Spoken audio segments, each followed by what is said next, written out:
Well, hello everyone. We are back out here in Berea, and today was the final day of mandatory minicamp. Everyone's getting ready to disperse. So we checked in with the coordinators today. We checked in with Mike Pettin, and as far as John DeFilippo, he said, hey, they are coming out of minicamp the same way that they went into the offseason, thinking that Josh McCown would be the starter if the Jets game were tomorrow. Johnny Manziel is coming along, but really not ready to press him for that job yet. Yeah, and as you said, they've been very consistent with that message of right now Josh is the starter. He's looked pretty good. We've seen some flashes from Johnny, and I think everyone's kind of on board with that. Even it sounds like Johnny wasn't pushing the issue when we talked to him yesterday. You know, Flip said he's been very, very impressed with Josh McCown. He's everything that you would want in a starting quarterback, just on the field, leadership, and doing all of those kinds of things. I've noticed, you know, I think he throws the deep ball well. I think he's more mobile than I thought he was going to be. I think his footwork looks good. He knows where to go with the football, and he knows when to pull it in and run. Yeah, it's interesting because he's worked with DeFilippo before back in 2007, and he said this a couple times that he just thinks he's a better quarterback. He hasn't lost his arm strength over the years, and yeah, I don't think he's going to run past anybody, but I think he's nimble enough. And the other thing, Mary Kay, is that this is by far going to be the best offensive line he's played behind. He was in Tampa last year. They did not have a very good offensive line. No, I mean, this would be the best offensive line mostly anybody has ever played with. It's really tremendous all along.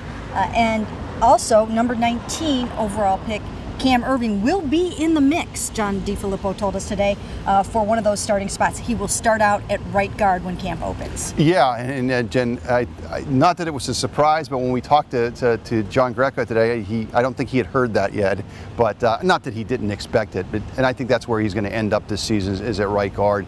And it'll be just interesting to see how he meshes in. Can he be as good as Joe Bitonio was his first year?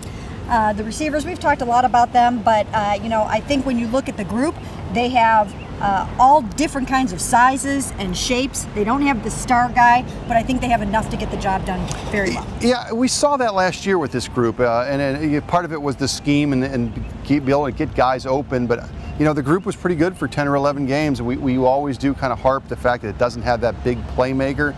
But that doesn't seem to concern this group, and it's the same with the tight ends. And the running back position, that's going to be electric when camp opens because the competition is going to be fierce. Duke Johnson, Isaiah Crowell, Terrence Weston, and Glenn Winston, and they're going to be all fighting for playing time. Yeah, and it was interesting today. Last season they seemed to go with two guys. Remember, it was usually a lead guy, but the second guy got a lot of work.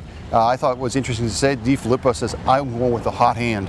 If a guy's running the ball well, it sounds like he would get the majority of the carries. So that's going to put some pressure on this group to see who rises to the top. And we know Duke Johnson's going to be part of it because he's going to catch a lot of passes out of the backfield. Moving over to the defensive side of the ball, there's a lot going on there, obviously. We talked to Jim O'Neill today. One of the things that he said is that Barkevious Mingo is going to have to come in here and really fight for playing time. He's going to have to fight for a job. He had shoulder surgery in the offseason. He's had on the red caution jersey. Barkevious wants to move forward and rush the passer. Right now, his role still more is to go backwards and cover. He's their best cover linebacker. Yeah, and then I thought last year this group kind of came in and did I don't want to say resurrecting him, but he didn't have a really good first year. I thought he was very serviceable last year in that role, but I think he does want to get in that mix where he's going forward, and we'll see what happens. As we mentioned off air, they brought in Nate Orchard.